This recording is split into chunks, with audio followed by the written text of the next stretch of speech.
여러분 안녕하십니까? 쌀 소매 가격이 심리적 마지노선이라고 여겨지는 20kg당 평균 6만 원을 넘어섰습니다. 뿐만 아니라 빵값도 6개월 연속 고공행진을 이어가고 있습니다.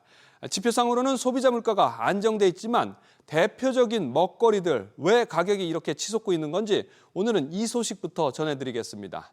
요즘 빵집 한번 가면 웬만한 끼니 비용 못지않게 비싸다는 거 느끼실 겁니다. 이른바 빵플레이션이라는 신조어까지 등장할 정도인데 이에 구독자 360만 명 유명 유튜버가 990원짜리 빵집을 열며 논란의 중심에 섰습니다. 정대한 기자가 취재했습니다. 소금빵에 베이글, 바게트가 990원. 시중 빵집보다 서너 배 싸다 보니 가게 문을 연 지 2시간 만에 완판됐습니다. 빵플레이션에 대응한다며 한 유명 유튜버가 연 팝업 스토어인데 시민들의 반응은 엇갈립니다. 빵집에서 담으면 몇 개 안 담았는데 2, 3만 원 되고 하니까 비싸다는 생각을 했었고요. 실험을 해서 된다면 이런 유통 구조라든지 빵 가격 부분에 있어서 모두가 만족할 만한 개선이 나올 수 있을 거라 생각하고요. 우리는 한 사람이 사 먹으면 몇 개를 사 먹어야 그렇게 크게 차이가 없는데 하는 사람들은 타격이 크지요. 이렇게 하면 아무래도 싼 데를 한쪽으로 다 몰리잖아요. 해당 유튜버는 식재료를 산지에서 직접 조달하고 생산 공정을 단순화해 가격을 낮췄다는 설명이지만 기존 빵집이 폭리를 취하는 것처럼 비춰진다는 논란에 결국 사과했습니다. 통계청에 따르면 지난달 빵 물가지수는 1년 전보다 6.5% 상승해 6개월 연속 고공행진을 이어갔습니다. 빵의 주재료인 밀가루 가격이 최근 안정세를 보이고는 있지만 여전히 높은 수준인데다 천정부지로 오른 계란 등 재료값 부담이 커진 영향입니다. 정부는 빵값 상승의 배경으로 높은 인건비와 유통구조를 지목한 가운데 유튜버가 쏘아올린 빵값 논쟁은 한동안 이어질 전망입니다. SBS 비즈 정대한입니다. 이런 가운데 소비회복과 수출 호조에 힘입어서 지난 2분기 우리 경제 성장률이 한 분기 만에 반등에 성공했습니다. 앞서 7월에 나온 속보치보다도 조금 높아졌습니다만 여전히 올해 성장률 전망은 0%대입니다. 하반기에도 내수는 양호할 것으로 전망되지만 수출과 건설 부문에 먹구름이 짙어지면서 올해 1% 성장도 못할 것이란 우려가 큽니다. 계속해서 이민우 기자입니다. 지난 2분기 우리 경제는 0.7% 성장했습니다. 1분기 역성장 이후 한 분기 만에 증가세로 전환했습니다. 승용차와 의료 등을 중심으로 민간 소비가 늘어나며 내수가 호조를 보였습니다. 수출 역시 반도체와 석유, 화학제품 등에 힘입어 4.5% 늘었습니다. 내수는 정부의 추경이나 소비심리 개선 등으로 인해서 완만한 회복세를 이어갈 것으로 예상하고 있고요. 3분기는 양호한 흐름을 지속할 거라고 생각합니다. 하지만 수출 전망은 어둡습니다. 미국의 상호관세 부과가 지난달 시행됐고 반도체와 의약품 품목별 관세도 변수입니다. 관세 전쟁에 대한 공포감 때문에 수입 효과로 2분기는 수출이 좀 긍정적으로 나타났었고 3분기 같은 경우는 수출 감소 기조가 품목별 관세가 추가적으로 부과될 경우 수출을 상당 부분 제약하는 효과가 강해질 거라고 보여집니다. 5분기째 내리막을 걷는 건설 투자 부진 장기화도 우리 경제의 발목을 잡을 것으로 보입니다.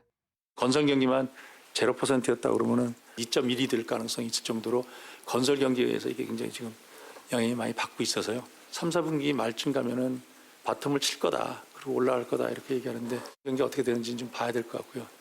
정부와 한국은행은 올해 우리 경제가 0.9% 성장할 것으로 내다보고 있습니다.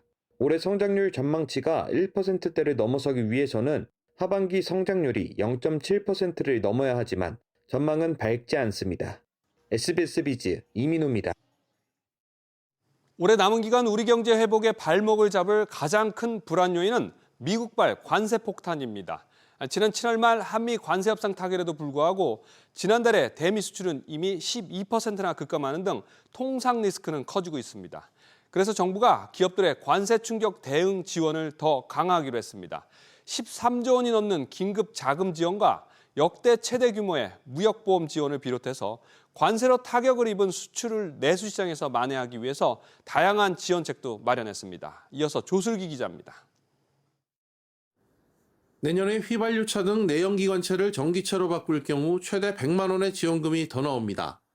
미국 시장에서 25% 품목관세 직격탄을 맞고 판매가 줄어든 완성차 업계를 지원하기 위해 구매 보조금의 전환지원금이 신설됐습니다. 미국 시장에서 줄어든 입지를 내수로 만회하는 동시에 소비자의 전기차 구매 부담도 낮출 수 있기 때문입니다. 에너지 효율 1등급 가전을 사면 구매액의 10%를 돌려주는 환급 사업도 같은 맥락으로 볼 수 있습니다. 건설, 토목 등 인프라 건설 시 국산 철강제를 사용하면 인센티브를 주고 지역별 노후 기계를 교체하거나 에너지 저장 장치 보급을 늘리는 것도 내수 시장 활성화의 일환입니다.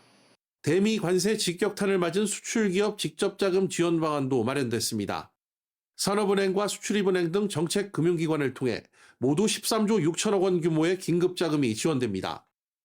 관세 피해 업종 저리 운영 자금은 금리를 추가로 인하하고 대출 한도도 10배로 늘리겠습니다.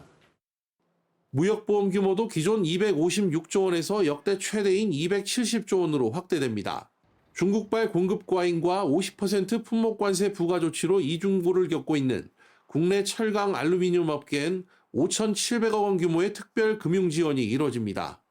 K콘텐츠, 푸드 등의 유망산업은 새로운 성장축으로 육성하고 2차 전지나 바이오 등 주력 산업은 특화단지 추가 지정을 통해 중장기 경쟁력을 확보할 계획입니다. SBS 비즈 조슬기입니다.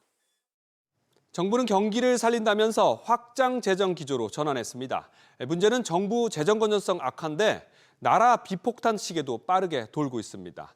40년 뒤엔 국내 총생산의 2배에 가까운 빚을 떠안게 된다는 나라빚 폭등 경고음까지 나왔습니다. 해법은 연금 등 의무 지출을 줄이는 데 있지만 당정은 표가 떨어질까 봐 두려워서 말조차 꺼내지 못하고 있습니다. 이 내용은 정보윤 기자가 취재했습니다. 40년 뒤인 2065년 국가 채무 비율은 GDP의 156%에 이를 전망입니다. 올해 49.1%에서 3배 넘게 뛰는 겁니다. GDP 대비 총지출 비중은 올해 26.5%에서 2065년 34.7%로 연평균 3.4%씩 증가한다는 전제가 적용됐는데 재량 지출보다 의무 지출이 불어나는 속도가 훨씬 빠른 것으로 예상됐습니다. 저출생 고령화로 사회보험과 기초연금 등의 의무 지출이 확대되기 때문입니다.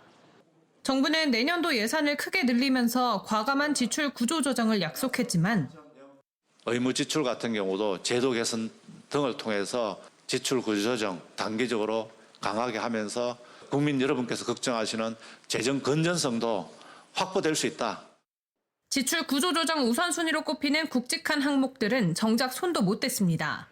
노인 빈곤을 줄이겠다며 도입된 기초연금은 당초 취지와 달리 지금은 중산층, 자산가 노인까지 포함되면서 재정 부담이 눈덩이처럼 불어났습니다.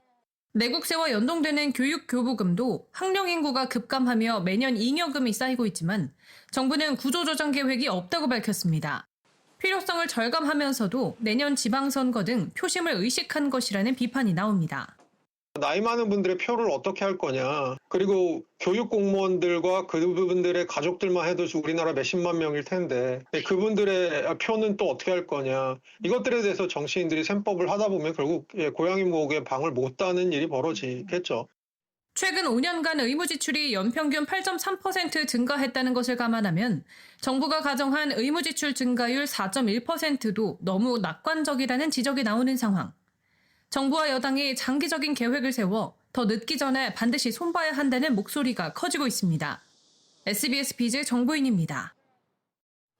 이재명 대통령이 어제 국무회의에서 노란봉투법을 의결하면서 이제 내년 4월부터 산업 현장에서는 해당 법안이 실제로 적용됩니다.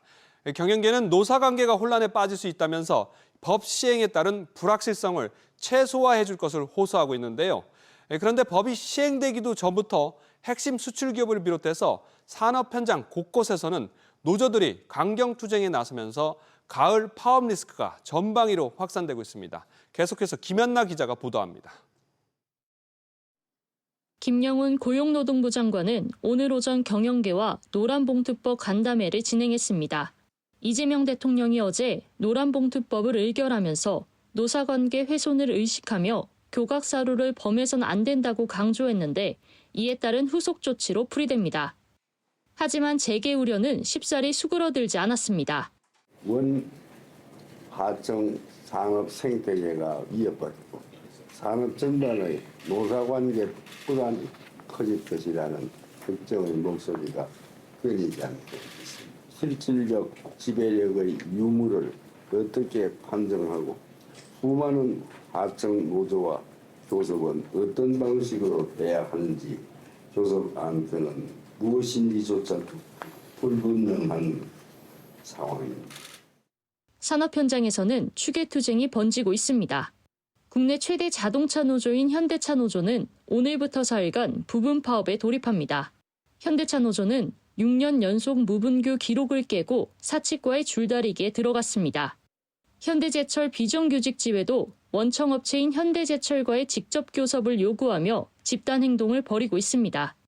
단체 협약의 범위, 경영 이슈도 하게 할 거냐, 그렇지 않고 노동 조건만 할 거냐, 어떤 이슈들까지 포함할 거냐는 것들이 좀 명확하게 정의가 돼야 되고요. 두 번째는 누구랑 해야 되느냐가 명확하게 정의가 돼야 돼요. 그렇지 않으면 다 협상하자고 다 갈 거 아니에요. 금융권까지 강경 투쟁 의사를 드러내며 산업계 혼란이 가중되는 상황에서 기업 부담을 덜어줄 후속 입법이 뒷받침돼야 한다는 목소리가 커지고 있습니다. SBS 비즈 김한나입니다.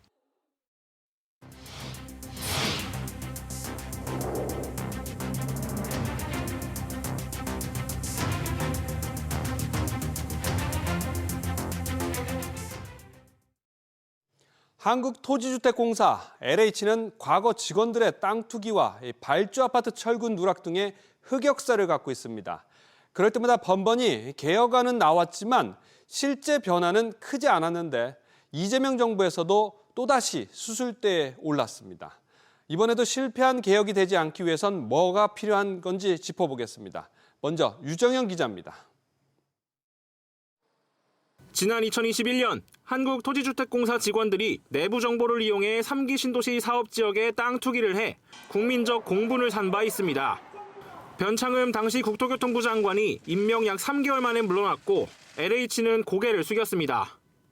저희 한국토지주택공사는 일부 직원들의 광명 시흥지구 투기 의혹으로 국민 여러분께 큰 충격과 실망을 드렸습니다. 머리 숙여 사죄드립니다.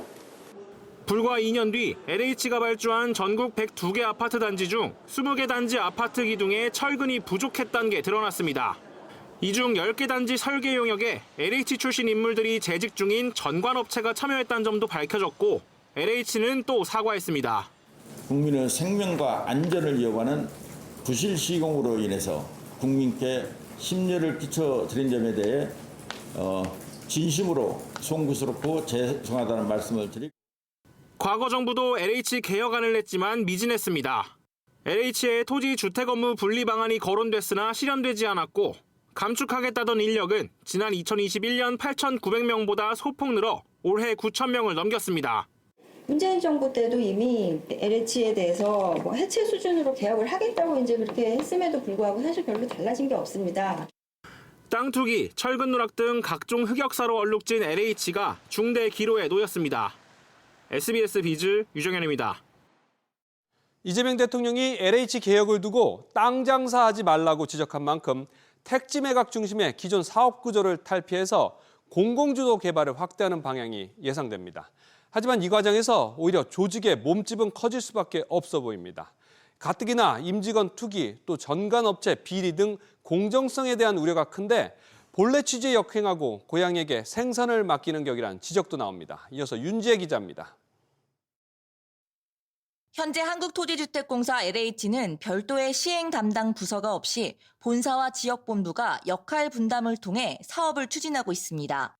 지난 2022년 이재명 대통령이 대선 후보 시절 주택 공급과 집값 안정화 해법으로 싱가포르식 공공주택 모델을 언급한 만큼 싱가포르처럼 공공이 주택 개발의 전 과정을 담당하고 민간에는 시공만 맡기는 형태가 거론됩니다.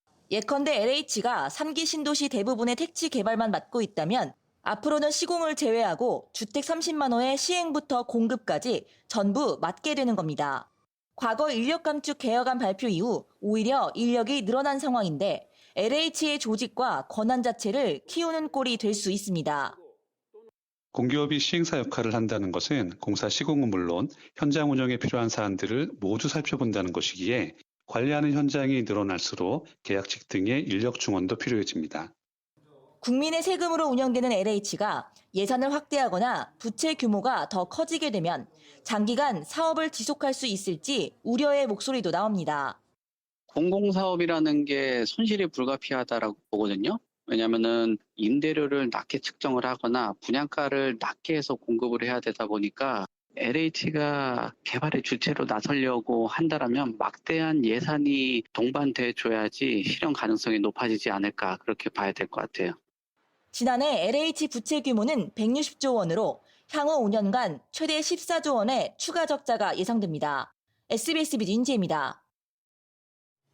계속해서 다음 소식들 알아보겠습니다. 올 연말까지 해지 위약금 면제를 연장하라는 통신분쟁조정위원회 직권 결정에 대한 SK텔레콤의 회신일이 오늘까지입니다. 하지만 사실상 불수용이 유력한 상황입니다. 안재 기자. 네, 안재입니다. SK텔레콤 아직까지 회신은 없다고요? 네, 방통위분쟁조정위원회는 SKT가 아직 회신하지 않았다라고 밝혔습니다. 지난달 SKT는 방송통신위원회 산하 통신분쟁조정위원회로부터 가입자가 올해 안에 이동통신 서비스를 해지할 경우 해지 위약금을 전액 면제하고 또 유선 인터넷 등과 결합한 상품에도 위약금을 일부 지급하라는 권고를 받았습니다. 회사가 위약금 면제 발표 이후 마감 시한까지 기한이 짧았고 또 이동통신과 인터넷 등 결합 상품이 하나의 통합 상품처럼 판매되는 측면이 있다라는 게 이유였는데요. 전기통신사업법은 당사자가 14일 이내 서면으로 수락 의사를 표하지 아니한 경우에는 직권조정 결정을 수락하지 않은 것으로 간주합니다. 서면 제출인 만큼 오늘 자정까지가 기한이긴 한데 현재까지 별다른 의사표시가 없는 만큼 사실상 수용하지 않을 거란 결론에 무게가 실리고 있습니다. 그럼 이번 직권조정은 불성립 종료될 걸로 보이는데 KT 역시 직권조정 결정을 받았었죠? 그렇습니다. KT는 지난 1월 갤럭시 S25 사전 예약 취소 관련 건 때문에 직권조정 결정을 받았고 오늘이 답변 시한인데 역시 아직 별다른 회신은 없습니다. 역시 불수용할 가능성이 높습니다. 회사는 당시 갤럭시 S25 사전 예약을 받는 과정에서 각종 사은품 제공 혜택을 홍보했습니다. 하지만 예약이 과열되자 사실은 선착순 1000명 한정이었는데 이 고지를 누락한 채 홍보했다면서 일부 예약을 임의로 취소했고 때문에 분조위가 약속했던 혜택을 고객들에게 제공해야 한다라고 직권 결정한 바 있습니다. 이번 조정이 최종 결렬되면 민원인들이 민사소송으로 대응할 가능성이 높은 상황입니다. SBS 비즈 안지입니다. 지난 30년 동안 우리나라의 결혼과 출생 기조에는 큰 변화가 있었던 것으로 나타났습니다. 결혼 건수는 거의 반토막이 됐지만 외국인과의 결혼은 50% 이상 증가했습니다. 우리 사회 모두가 인식하는 대로 이 저출생 심화로 태어난 아기는 3분의 1로 축소됐고 아이를 낳아도 한 명만 낳는 추세가 강해졌습니다. 채나리 기자, 우선 지난 30년 전과 비교했을 때 현재 결혼은 얼마나 줄었습니까? 네, 통계청에 따르면 30년 전인 1995년 약 40만 건에 달했던 혼인 건수가 2022년 10만 건대로 떨어졌습니다. 최근 2년 동안에는 소폭 늘어 지난해 22만 2,400건으로 다시 20만 건대로 돌아섰지만 30년 전에 비하면 44.2% 줄었습니다. 전체 건수는 줄었지만 외국인과의 결혼은 크게 늘었습니다. 지난해 2만 800건으로 같은 기간 54% 가까이 늘었습니다. 비중으로 따지면 이제는 10건 중 1건이 다문화 결혼인 셈입니다. 한국 남자와 외국 여자 간 결혼이 50.7% 늘었고 한국 여자와 외국 남자의 결혼도 64.2% 증가했습니다. 평균 초혼 연령은 남녀 각각 33.9세, 31.6세로 30년세 남자는 5.5세, 여자는 6.2세 높아졌습니다. 출생아 수는 1995년 71만 5천 명에서 지속적으로 감소해 23만 명대로 30년 전에 비해 3분의 1 수준입니다. 초혼 연령이 오르다 보니 산모 3명 중 1명은 35세 이상입니다. 반면에 재혼은 많이 늘었다고 하는데 얼마나 됩니까? 네, 전체 혼인 중 재혼 비중은 지난해 남자가 14.1%, 여자는 15.4%를 차지했습니다. 같은 기간 각각 4.1%포인트, 5.4%포인트 증가했습니다. 재혼 연령 역시 늦춰졌는데요. 2024년 평균 재혼 연령은 남자가 51.6세, 여자 47.1세로 집계됐습니다. 1995년 각각 40.4세, 35.6세였던 것과 비교하면 남녀 모두 10살 이상 높아졌습니다. SBS 비즈 최나리입니다. 건강보험 혜택이 적용되지 않는 비급여 항목 가운데 가장 규모가 큰 게 도수치료입니다. 그런데 이 도수치료 가격이 전국적으로 최대 2,000배 가까이 차이가 나는 것으로 나타났습니다. 뿐만 아니라 한방진료 중에 약침술의 경우는 전국 최저가 10원, 최고는 30만 원으로 3만 배나 가격이 벌어졌습니다. 엿장수도 아니고 참 문제인데 병원만 믿고 있다가 환자들은 뒤통수를 맞게 되기 때문에 그래서 자세한 비급여 진료 가격 차이와 이 가격을 조회하는 방법을 오정인 기자가 전해드립니다. 서울 내 병의원들의 도수치료 가격은 싼 곳은 1,000원에서 비싼 곳은 50만 원까지 최대 500배, 경기도는 전국 최저가인 300원에서 40만 원까지 무려 1,333배나 차이가 납니다. 물리치료만 받을 생각으로 갔었는데 고주파 치료랑 도수 치료를 병행하면서 한 2, 3개월 치료를 해야 될 것 같다라고 이제 권해서 어쩔 수 없이 좀 병원마다 금액에 대한 차이가 큽니다. 환자 입장에서는 손해보는 것 같습니다. 실손보험을 사용하긴 했지만 그래도 비용 부담이 컸습니다. 병원을 가기 전 비급여 치료비 등을 비교해 볼 수 있도록 건강보험심사평가원은 홈페이지를 통해 정보를 공개하고 있습니다. 지역별, 의료기관 규모별, 한층 상세한 조회 기능도 새로 도입해 각 지역의 진료비 최소 최대 금액 등을 한눈에 확인할 수 있습니다. 서울의 경우 추나요법 치료비는 최소 1,000원에서 최대 10만 원, 백내장 수술은 33만 원에서 760만 원, 임플란트 시술은 30만 원에서 770만 원까지 천차만별입니다. 저쪽에서 5만 원씩이나 받았네? 몰랐던 게 알게 되잖아요. 관련 학회에서 비급여 진료 절차라든지 가이드라인을 만들고요. 표준 가격, 레인지를 정하는 거잖아요. 그런 방식으로 가야만. 비급여 치료 64%의 평균 가격이 지난해보다 올해 인상된 것으로 나타난 가운데 정보 공개의 효과가 전반적인 진료비를 올리냐 내리냐에 대해선 의견이 분분합니다. SBS 비즈 오정인입니다. 인공지능 패권을 잡기 위한 글로벌 각축전이 격화되고 있습니다. 정부와 기업뿐만 아니라 AI 기술을 선점하고 또 관련 산업을 육성하기 위한 지방자치단체들의 고민 역시 깊어지고 있습니다. 신성우 기자의 보도입니다. GPT-4가 탑재된 AI 휴먼이 학습한 데이터를 토대로 질문에 답합니다. 우리가 생활하는 도시에는 어떻게 AI가 적용될 수 있을까요?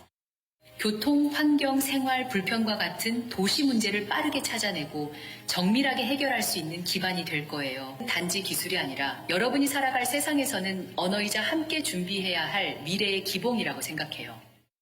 AI가 일상에 스며들면서 지방자치단체 사이에서도 최대 현안으로 떠올랐습니다. 삼성전자 평택 캠퍼스 등 첨단 산업단지들이 자리 잡은 평택시도 AI 육성에 출사표를 던졌습니다. 스마트 팩토리 고도화, 품질 관리 자동화 등 제조업 전반에 AI를 적용할 계획입니다.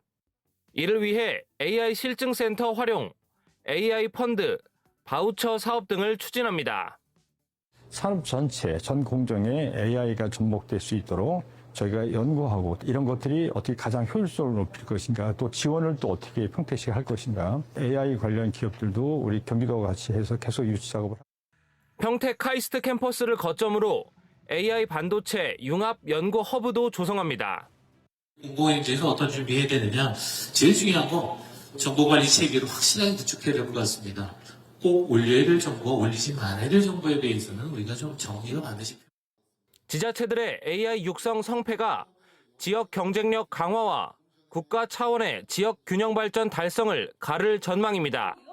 SBS 비즈 신성우입니다. 대체고를 쓰인 넥스트트레이드는 규정상 한국 거래소 거래의 일정 비율만큼만 거래하도록 하는 이른바 한도 규제가 있습니다. 그런데 넥스트트레이드가 예상을 뛰어넘는 급성장으로 이 한도를 넘나들게 되자 최근에 80개에 달하는 종목이 줄줄이 거래가 중단됐습니다. 이 때문에 투자자들 피해 우려가 커지자 금융당국이 한도 규제를 일시적으로 풀어주는 특단을 마련했습니다. 자세히 알아보겠습니다. 박규준 기자. 네, 박규준입니다. 이 한도 규제를 어느 정도로 완화해 주는 겁니까? 네, 특정 종목 거래량을 한국거래소에 30%로 묶는 현 종목별 한도 규제가 100% 미만으로 대폭 풀립니다. 지금은 넥스트레이드 내 A 종목 거래량이 한국거래소 A 종목 거래량의 30%를 초과하지 못하게 되어 있는데 앞으로는 최대 한국거래소 거래량만큼 거래가 허용되는 건데요. 이 조치로 500여 개 종목의 거래 중단을 미연에 차단할 수 있게 됐다는 게 당국 설명입니다. 금융위에 따르면 이달 1일 기준으로 한국거래소의 30%인 종목별 한도를 초과하는 종목은 523개로 넥스트레이드 전체 거래 종목의 73%를 차지합니다. 다만 한국거래소 전체 시장의 15%로 거래량을 묶는 시장 전체 한도 비율은 그대로 유지가 되는데요. 금융위는 이미 넥스트레이드 시장 점유율이 전 세계 최고 수준이고 한국거래소와의 규제 차익 등을 고려해 시장 전체 한도 비율은 유지할 필요가 있다고 설명했습니다. 이번 건은 한시 조치라고 했는데 그럼 언제까지 이 규제를 풀어주는 건가요? 네, 일단 종목 한도 규제인 30% 룰은 어겨도 제재하지 않는 비조치 기간을 1년으로 두기로 했는데요. 그 전에 당국과 거래소가 개선 방안을 마련하면 그 시행일까지 제재를 안 하기로 했습니다. 비조치 기간 동안 넥스트레이드는 월말 기준으로 일시적으로 한도를 초과할 경우 자체 관리로 2달 내에 초과분을 해소해야 되고요. 비조치 기간 동안에 전체 매매 종목 수를 700개 이하로 유지해야 됩니다. 근본적으로 한국거래소도 프리마켓 도입 등을 검토해서 거래 시간 연장을 검토하기로 했습니다. 다만 이달 말까지인 넥스트레이드 내 79개 종목 거래 중지는 그대로 유지됩니다. 15% 룰을 준수하기 위한 조치였는데 이건 그대로 유지가 되기 때문입니다. SBS 비즈 박규준입니다. 미국과의 관세 협상과 정상회담 이후 한미 경제협력 중요성이 한층 커진 가운데 서울에서 11번째 세계 한인 정치 포럼이 이번 주 금요일까지 개최됩니다. I will say that Hyundai and Samsung, all the Korean businesses that do business in Georgia continue to visit us when we work downtown at the Capitol. And so we are constantly listening to their needs and making sure that they are comfortable doing business in our state. 이번 행사는 10개국 50여 명의 한인 정치인이 참여해 급변하는 글로벌 질서 재편 과정에서 한국의 경제와 정치적 위상을 높이기 위한 실질적 방안을 논의합니다.